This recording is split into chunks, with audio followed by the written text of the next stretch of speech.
My name is Robert, My name is Daryl. and we've seen one battle after another. Today we talk about One Battle After Another, which is disappointingly not a sequel to the 2012 masterpiece Battleship. Leonardo DiCaprio stars as the dude from The Big Lebowski, with a teenage daughter played by an actress who was 24 at the time of filming, who he stands to lose as his past comes back to harsh his vibe. Sean Penn plays the role of a lifetime as Popeye the Sailor Man, attempting to join the Illuminati and cleanse the earth of melanin. It's a bummer, folks. ICE is snatching innocent humans from their homes as we speak, and seeing it so presciently displayed in this film is jarring. It was. But hearing the phrase semen demon makes it all worth it. PTA wins again, one battle after another. Do you like black girls? Do you like karate? Do you think Santa Claus is racist? I think I do now. Ghetto Pat, Perfidia Beverly Hills, Jungle Pussy. Those are real names in this movie. Colonel Lockjaw, another real name in this movie, gets up before he stands up, and it's hard for Tiana Taylor.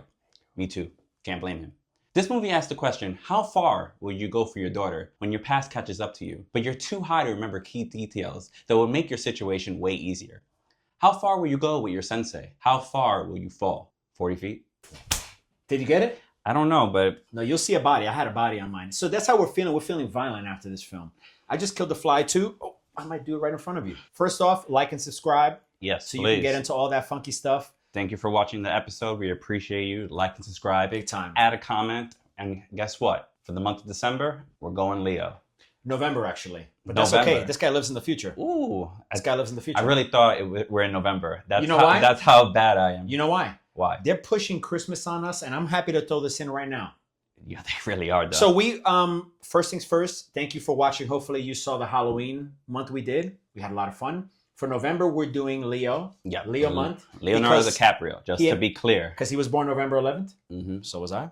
We thought it'd be a good idea. Give him your social, too. Know what I mean? This is the first movie we've seen that not only is a recent movie in theaters, but that we saw today, and we're actually doing an episode 4. Just got off the train. Because we're old men.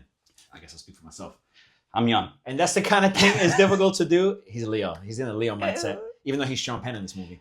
I woke up hard today. Hey. When we saw the movie today, this is what I brought up the Christmas thing for. The Alamo Draft House had a little promo in the beginning. It was like a clip from an old Christmas promo that was basically saying, we wish you guys Merry Christmas. No, yeah, for sure. At the date of filming, it is currently October 18th. And if you go to the store right now, you'll not find a single Halloween decoration. They're Unacceptable. gone because Christmas is in there. Unacceptable. This shit is making me hate Christmas, dude. This movie made me question Santa Claus. Ooh. I was just like, wait a second. What is this whitewashing? Tell them why, because it'll actually lead us right into what we want to talk about for this first half. So in this movie, there's a secret society. Christmas Adventurers Club. And they're... Boris, you got it. No, what is it? Ain't have to refer to the notes, CAC? bruh. CAC. The CDC? No, that's what happens when you watch the movie, like ASAP. We just saw it like a couple hours ago. For real. First of all, Bizarre long movie. But it made us question, like, secret societies, the Illuminati specifically. Right. And if we were going to start our own Illuminati. Right. Or I guess also, like, if we were going to have our cult be based... Or rather a secret society be based club on like a holiday character. Yeah, that's thinking. Like, who is our Jesus? Like, for them, who's our guy? It was Santa Claus. Hail Saint Nick. Right. Hail Saint Nick. They hit a... It's the Rock. Yeah, they really did. Yo, shouts out Jay-Z. Jay-Z. He did not get that casino. He basically is the black version of that, though, in real life. First of all, what are you saying? Tinfoil hat. Every Illuminati video you see on YouTube got Jay-Z in it. Yeah. Right? Jay-Z. The Kyrie Irving ones. I think Jay-Z is just Beyonce. You never see both of them in the same room. Hot take. You never see me. Forget about the concerts they done together, the videos. Forgot the baby they have. The baby they got. You're Illuminati. What's going on? You saw how I hit the. You're thinking. If I hit the white people one time. So they did. Their whole thing was Christmas Adventurers Club for whatever reason. All Hail Saint Nick. Yeah. What would our thing be, and what benefits would we seek with having our own fraternity, skull and crossbones secret society? For whatever reason, the first like character I thought about of like who's gonna be like my Saint Nick was the Easter Bunny. And it just feels like very like Charles Manson, like acid, like Kool-Aid, like character. Yeah, because you have a bubbly, fun cute character Mm-hmm. in the contrast of it being sort of evil. This particular cult is like no bullshit. They're like, hey, we're the top elite. He literally says we're superior than everybody else. No, they're like the pure, like their whole thing Pure is like white. we're a pure race. Right. We want to wipe out everybody. They're taking out all the Mexicans. Unfortunately, yeah. Which is very sad. I hope I'm speaking for you when I say we don't have the same aims, or we wouldn't, as far as racial cleansing. I don't give a shit who does what. I think the world benefits from culture. So at least speaking for myself, I wouldn't want our thing to be that. The only people that I'm taking out are the people boy. that take Go way on. too long on like the grocery store I line. like it, I like You know, in it. the supermarket. Of course It's I like, do. put your thing on the belt already. Yeah, Get off your phone. You know what? Have a bag. Have a 100%. tote. There's people behind you. 100%. Those are Today, people I'm cleansing. Today we were getting off the train to get here, and there's a stairway, very dense train station, a lot of people coming down. And I do the way, I forget that I'm with him. I'm coming down the stairs the way that I do when I'm going to work or whatever. I'm just sliding between spaces and people. I turn around and the homie's still back there. Because my brain is so adjusted to just like move. You wanted to get here and start talking about this movie. Yeah, I wanted to say You're what I'm like, saying yo, now. we need to get here now. What mascot would I pick? Don't you just feel like that? I feel like just people Easter Bunny's running okay. like naked, looking for eggs. You know what you're thinking? Like, you know what I'm talking You're about? going real pagan. I am going You're real going pagan. real pagan, and Real- I love that. Real pagan. That's, So you know what? The only it's like it's the opposite of Saint Nick. totally Because that's kind of what I was thinking, Totally. like the whole like whitewashing thing. right. I was just like, Catholicism washed out paganism. yeah, Totally. I like how you're cooking here. that's what that. My first only thought. hesitation, but we'll still consider it, is that South Park essentially did something like that, where they did like a Da Vinci Code episode. I can't believe I remember this. The Hair Club for Men. I'm looking off screen, where they did the Da Vinci Code. I think John Cena's in it. They did the Da Vinci Code, and the whole thing was kind of like Easter. The Easter Bunny was the guy. Mhm. It was funny. I'll go left field just for the sake of left field. Tell me. Captain Crunch. You were not expecting that, were you? Nah, I wasn't expecting Jack Sparrow. Imagine the seriousness of us having a compound that is, let's say, 10 miles on the ground. Mm-hmm. 10 miles on the ground. Okay. You got to take, obviously, an insane elevator. Yeah, it's like Resident Evil. You Big remember time. that? And then after that, you go down a corridor, you go through another corridor, you go in a tunnel, you get hooded up, driven elsewhere To Captain Crunch? to our meeting place. It looks probably just like this. It has Crunch a map, Castle? Just like that. The Has a Crunch map. Ship. The Crunch Ship. Everybody has like the powdered wigs. Very mobiled. Sorry. All good, all good. This is how workshopping goes. I'm actually fleshing this out now, so I'm trying to focus. Powdered wigs, kind of like austere attire. I was gonna say like okay, hold on. I'm Anyway, letting you cook. No. I'll cook something else. Different recipe. So I'm But my whole point is that also, like crazy serious, candles, dark vibe, and then we just say Captain Crunch. That's really funny to me. Like the contrast of that, you know? No, you don't say anything. You just chew it at once in Yeah, unison. it's quiet as hell. Which There you go. It's like you could do Morse code, but with crunches. we communicate through Morse through the crunches. Hard. Hey. So is champagne. I could see the initiation ritual for this being like we have to like eat rocks, like we have to like strengthen the roof of our mouth It's like a fraternity. You're and our like, yo, teeth, and then that's how I got all the fake teeth. You're cooking here. We cooking. Shouts out to the Illuminati if they're real. I got to do Captain Crunch. I got to do Captain Crunch for Halloween. Yeah. But that's kind of like I like that there was a secret society in Yeah. this movie Yeah, because it's so like conspiracy theorist heavy. Everybody thinks about that. Like the whole time, Yeah. like the Mhm. whole like it's a far left organization, Right. So all their ideas are radical left ideas, Absolutely. And the right is also dramatically, cartoonishly. cartoonish. Yeah. Sean Penn, Colonel Lockjaw. First of all, My comic book name. Popeye. He was. He was Probably the illest I've ever busted out that Popeye laugh. That was pretty good. Thank you. He ended up looking like how Popeye should look. You know what I mean? Like at the end of the Those movie. horror movies we keep seeing AI posters for that will never come out. Yeah, dude. For a new cool gangsta Popeye. It won't happen. I hope so. Yes, shouts out to the Illuminati. They are the reason that you see the lights you do. The audio quality has dramatically improved. It's because we have done some stuff for the Illuminati. I can't say it on this level, but the Patreon level, you get to join the Illuminati in a small way and be a part of it with us. You have to meet us in a motel, Right. get pegged, Yeah. and then have a child, give it to somebody else who's not aware that it's not their child. Oh, And they're going to boy. raise that child.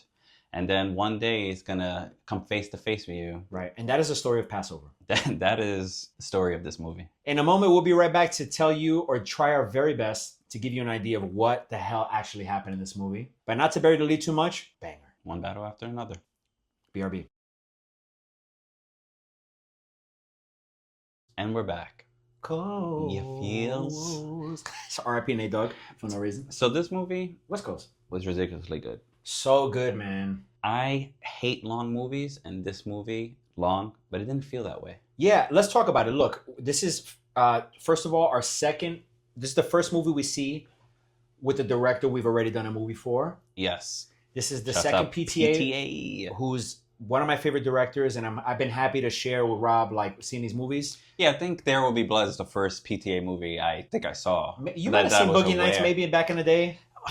Maybe not. We'll see it eventually. Like on cable and passing. Maybe later we'll do a little quick run through. Let's do it. It was fun. This is the first time we've been to the movies a million times together as friends, but for this entirety of this podcast, we have not actually seen a movie in a movie theater together until today. Our late teens, early 20s was a whole lot of movies. Yeah. We Forgotten movies. I'll say it. Me asleep through a lot of these movies. Yeah.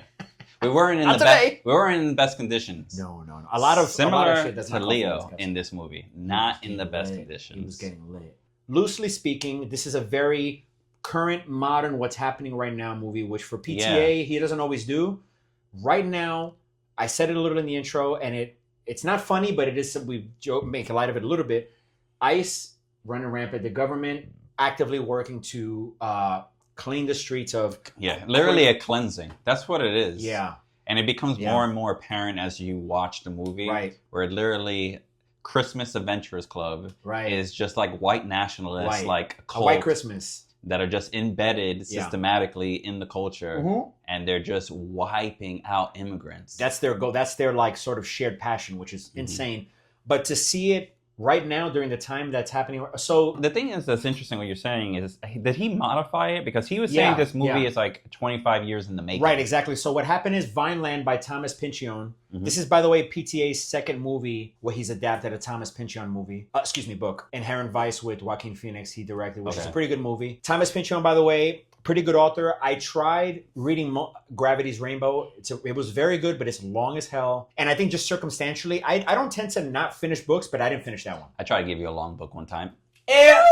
But the original book is called Vineland in this one. And just like when PTA adapted Oil by Upton Sinclair for Their Blood, he completely did his own thing with it. Yeah. He took it from a book that was about 60s hippies and radicals who kind of like are now in their later age and like dealing with the world now, which has not changed that much. He brought it to a current time in a way that, I mean, is so impressive. I'm gonna be honest with you, bro. And the first couple, and then I'm sorry that I'll let you talk. The first couple of scenes where they just, as soon as you see the detention center and you see all the people in there, I already got emotionally invested in a way that was like serious. I had no idea who was in this movie or what this movie was about. I did a little research. I kind of knew it was like a revolutionary thing.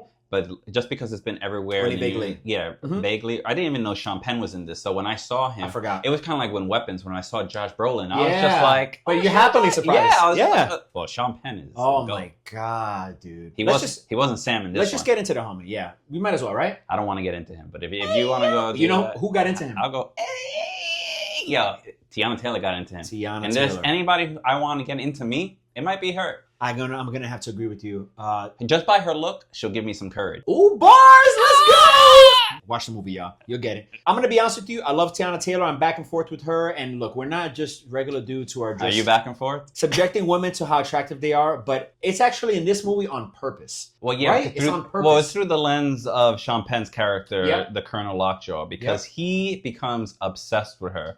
And sexually. And I kind of, her being not obsessed with him, but taking advantage of the situation. Toying with him. And like playing games. Playing both sides. She's like, he represents the opposition. He's literally like the head of what would be ICE. They don't go ICE in this movie. They just go... They go ICE in this movie, dude. Well, what I mean is that it's actually at this point, and I'm sorry if I'm wrong, a police state. It's where we are now. Right, but rather than it being Chicago, nice, there should just says police on it. Yeah.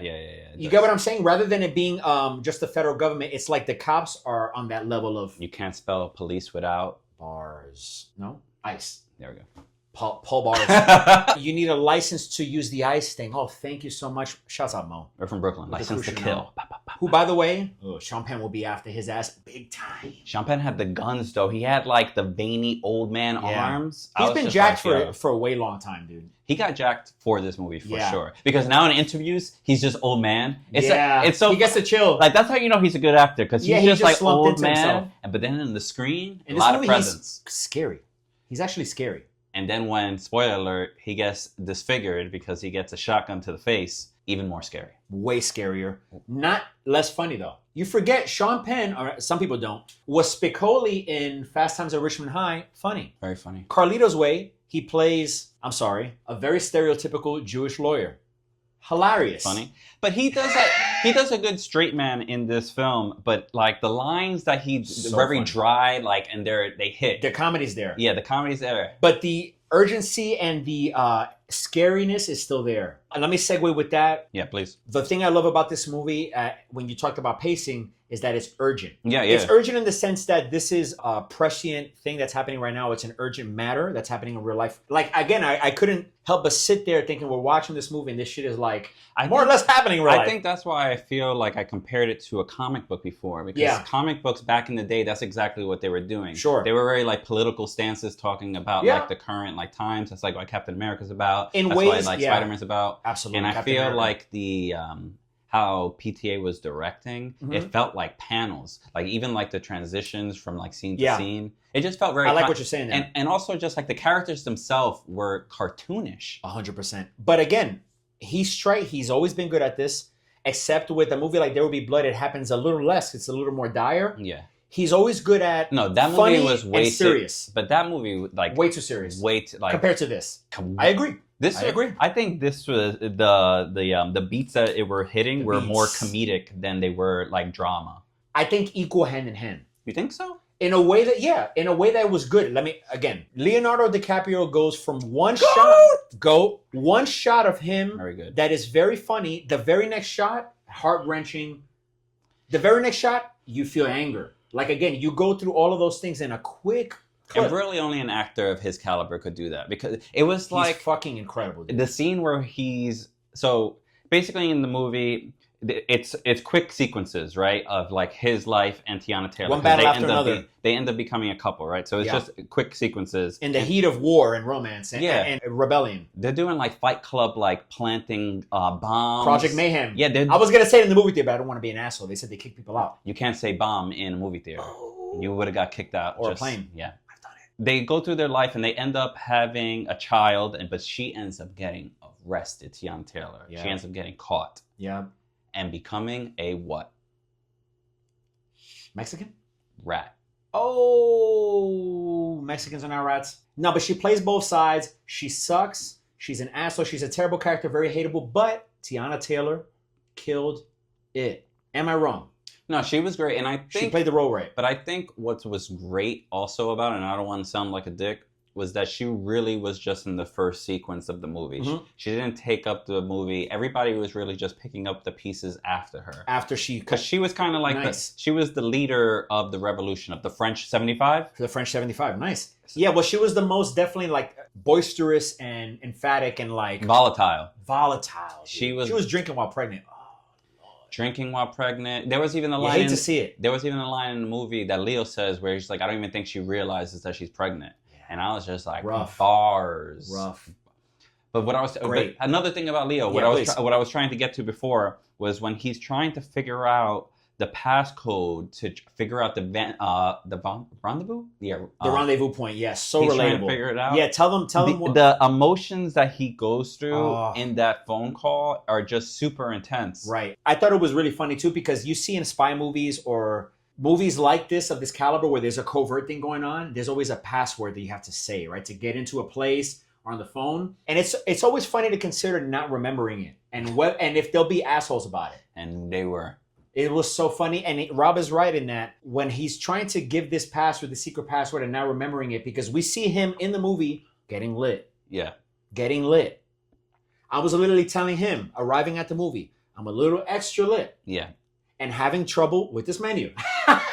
It's a big menu too. And then the movie starts and it shows you. And I mentioned The Big Lebowski also because he... Yeah, he was going for that vibe. Two things happen that he does too. one, he's an old. The Big Lebowski was kind of based. That character was based on a person who would have been a hippie in the '60s and is now living in the '90s, like kind of like post that. Yeah. But that's kind of like, that's his whole vibe. He's like a post, He's a Big like, Lebowski. Yeah. revolutionary What happens person. years later when you forget about the revolution? Mm-hmm. But the scissor clip joint thing is something specific, and also the hair bun joint also very specific. The robe, like So the I'm happy whole time. the facial hair. I'm happy Leo is such a good actor and a student of the game No, yeah, for that sure. he was like, I'm doing the Big Lebowski. Fucking love that. No, his 'Cause I love the Big character Lebowski. was literally all over the place. Yeah, Like a mess. Yeah, he was a mess. You didn't know where he was like going, if he was going to make it. Right. There's literally a sequence when he's running away from these cops and he's following these kids over the roofs. Yeah, And 3 Mexican kids. And he literally just hops over the roof and there's nothing there and Misses. he falls to the street. He pinballs to the ground. Dude, it's so fun. And then gets tased and then arrested. It just goes to show, and we had this That conversation. sucks. Yeah, and we're getting into a whole month of Leo, but one thing that we spoke about is that one thing I appreciate about him is that he can play the cut. He's in an ensemble cast all the time, Mm-hmm. and he's such a good actor that you still remember his performance, but he gives so much space to Sean Penn, Benicio del Toro, Regina Hall. The scene in the grocery store when Sean Penn goes up to him, he's like, "You like black girls?" It's like, He's just like, I love black love girls. black girls. Yeah, you take any line in this movie out of Leo's face context? was just like Yeah. terrified, like what's happening? Oh, dude. When the thing about this movie that's fun about spoiling or not spoiling is that there's so much shit that happens that if we tell it to you out of sequence or context, it won't matter. It won't stick to your brain. Thankfully, because it's a pretty new movie. That's so long. But you're going to be seeing this weeks from now. When Benicio del Toro is a karate instructor who's a karate instructor for his daughter, he's helping him escape. He brings him to this store and he's yelling for a charger. He gets a charger. And there's this Mexican kid on his phone, and Benicio yells at him to get off his phone, and Leo's behind him. Reacts to And it. he's like, "What? I'm just getting the charger. I'm not on my phone." Dude, I want that. So funny. I man. really hope that was improv. And Yeah, if PTA it wrote could- that, then that's fantastic. He's famous for writing that. Because that is just like, it was like nothing. It was like a throwaway. And it was so fantastic. This is why I want to just give a lot of props to PTA as a writer, because he's written movies from scratch. In other words, not related to anything. So like Boogie Nights, which is one of my favorite movies. But also he's great at adapting something in a way that is so fucking his still. Yeah. Those lines, everything that's current, all the things that we spoke about in this movie about, there's a lot of lines in this movie that are like internet fucking buzz lines or phrases. Yeah. That only him and people, friends or whatever, but as a writer, he chose to use. Yeah, for sure. I love it. And it's just, the interesting thing that you said about the internet was just like, in the interview that we just saw, he was deciding whether he wanted the character Willa, the daughter, to have a phone or not. Yeah. And it was just like a big conversation. And he left it up to the committee to help him decide, because that's what you do with creative decisions. You ask questions and you let people yell at you and call you retarded, and then you go with whatever the group decides. That seems pointed. No, why would I ever do that? Yeah, and I think Leo does the same thing as an actor too, and you see that collaboration in these movies. That's why I love PTA movies. A movie like Magnolia has people like John C. Reilly, Tom Cruise, just in the cut. People who are legends. And, I wanted to say real quick that this is also, I noticed, another PTA movie Tell me. that we've seen that has an element of a father surrogate. Oh, yeah. So in the movie, you end up, there's a whole plot point, which is Spoiler. really very interesting. Loved it. Because It drives it. it's implied, and then they actually like go towards that plot, and it gets revealed. Yeah. So what ends up happening is, in the beginning, Tiana Taylor's character, what's her name? Perfidia? I think that's it. But you would need to be the one, because I forget, but I think that's it. It's based on a song, which is pretty lit. Beverly Hills, because that's also her name. That's her surname. It's insane. Yeah. Anyway, she ends up having an affair with Sean Penn's character, right? Yep. You only One-time thing. You only see her pegging him, and you're just like, he's into that weird shit. With a gun. With a gun. Whatever. Some Legion of Skank shit. And then time passes, and then she gets pregnant. So, like, it's immediately, like, after that The next scene shot, where the next she's, like, pregnant. But she's also trying to fuck Leo every scene in the first. Yeah, she's, portion. like, hypersexual. So you're not too sure yet. Yeah. Hypersexual. She's, like, hypersexual. So, but it's implied in the film that might not be his kid. Just off that, like... You have that idea. Sequence of, like, Right. scenes. And then you end up finding out that he is the father of the kid, because he ends up hunting her down, finding her. You have to forget what we're saying. You still have to watch it, dude. and then taking a DNA test on the spot. I've never on seen the it. spot Maury, he did Maury live, kid. in a church. Take me to church. That's hard. We were just listening to church bells. This guy got church bells right next to his house. I would kill myself. He doesn't live in a good neighborhood.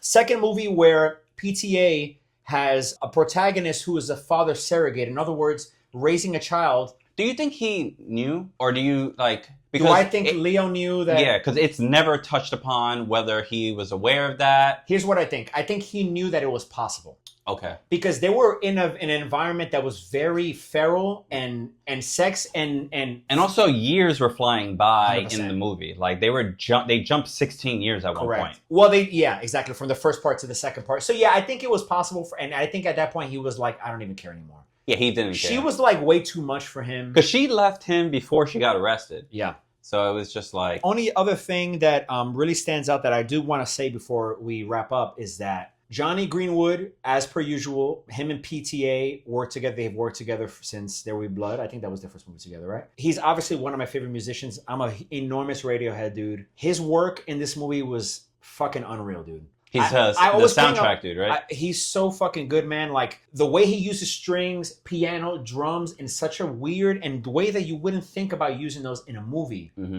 It is so unsettling. I think about the church scene that you were talking about when Sean Penn and he would find out the daughter is approaching him. The strings, man, is so emotional. And it really gives the scene the weight it's due. Yeah. But I bring him up to say, as much as we talk about separating the artist from the art, and as much as I'm telling you right now, no matter what transpires in terms of politics, I'm a Johnny Greenwood fan. I don't need to lie about that because it would be stupid. I'm a Greenwood Cemetery fan. Hilarious. Shouts to Sunset. Now Greenwood Heights. This movie is the left is the protagonist. Would you say that? The left are the good guys? Yes or no? And then I'll get to the rest of my point.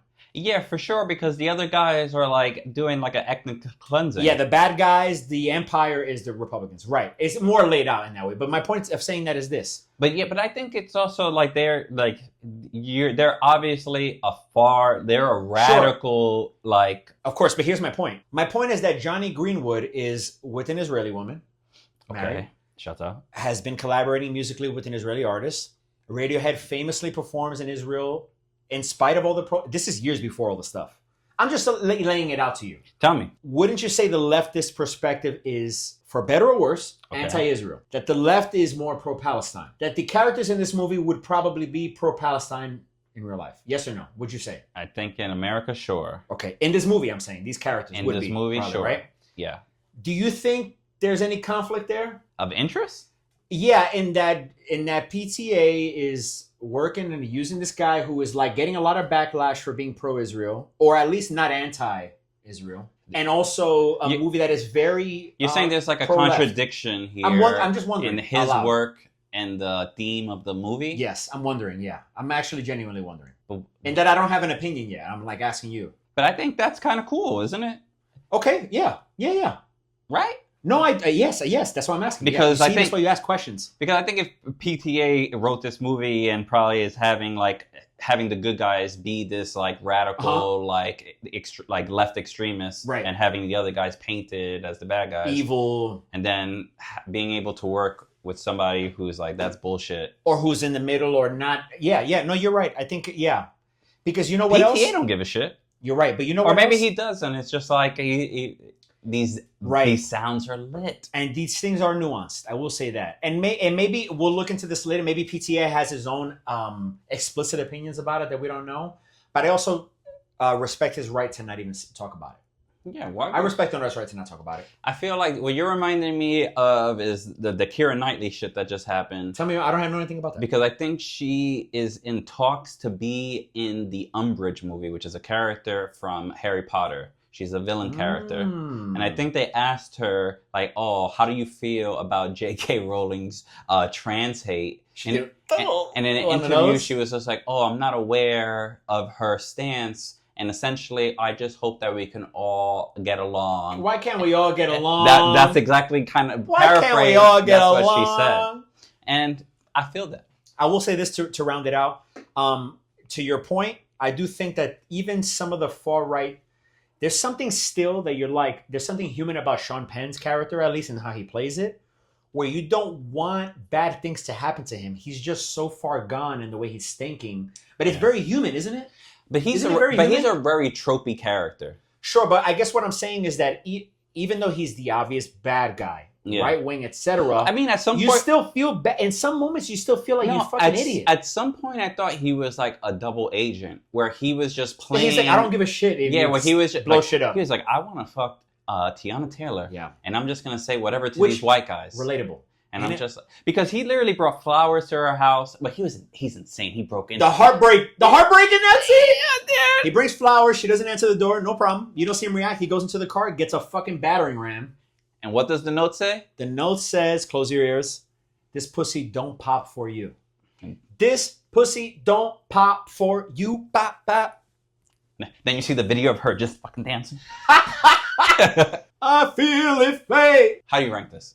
What's hardest about this, Brody, is that shouts to Sean Penn, I'll probably put up that screenshot. Is that we just saw this movie now. Yes. And PTA is one of my faves. And this is a big movie to digest in one. But what helps is the conversation, I think, into processing it. Yeah, for sure. And ranking it in a way that makes sense with his whole fucking canon. I mean, we're talking about Boogie Nights, Magnolia, Punch Drunk Love, The Master. And considering the weight of what it means now, too, there's a lot. Are you closer to a score? Do you have some? Yes, I am giving this a 4 out of 5. I'm giving it 4 25-year-olds out of 5 25-year-olds. All right? That's the score that I'm giving it. God, I love it. And the reason why I'm deducting a point is because the movie was too long for me. Okay, fair. The ending felt lackluster. I felt like it just was just like, that's it. You learn about your friends every moment. It was just like, it felt like they kind of were setting it up for a part 2, which felt strange to me. And I was just like, okay, whatever. Okay. But out of all that, 4 out of 5. Okay. I think that's high. You need to get a whiteboard because I can't understand. There is going to be a part 2? And that's what it felt like. Okay. Well, I will say this, the ending felt like a setup. Even in the light of that knowledge, I didn't know that.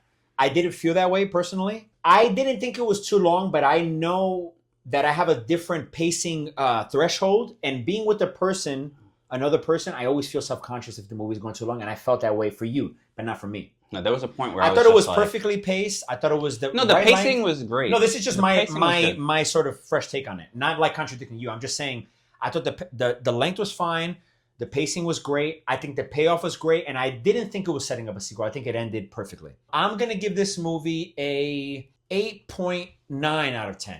And that's early. This is like, I feel like that fucking idiot Dave Portnoy. Sorry. Because it's premature, but I think it will probably still be around that range later on. I like this movie a lot, man. Why don't we do this? Why don't at the end of November, when we're done, then... How did we feel about it? Because it was so fresh, yeah. Yeah, we go back to the Leo movies. But I'm going to go with 8.9 out of 10. It was a lot of fun. This movie to me was a lot of fun.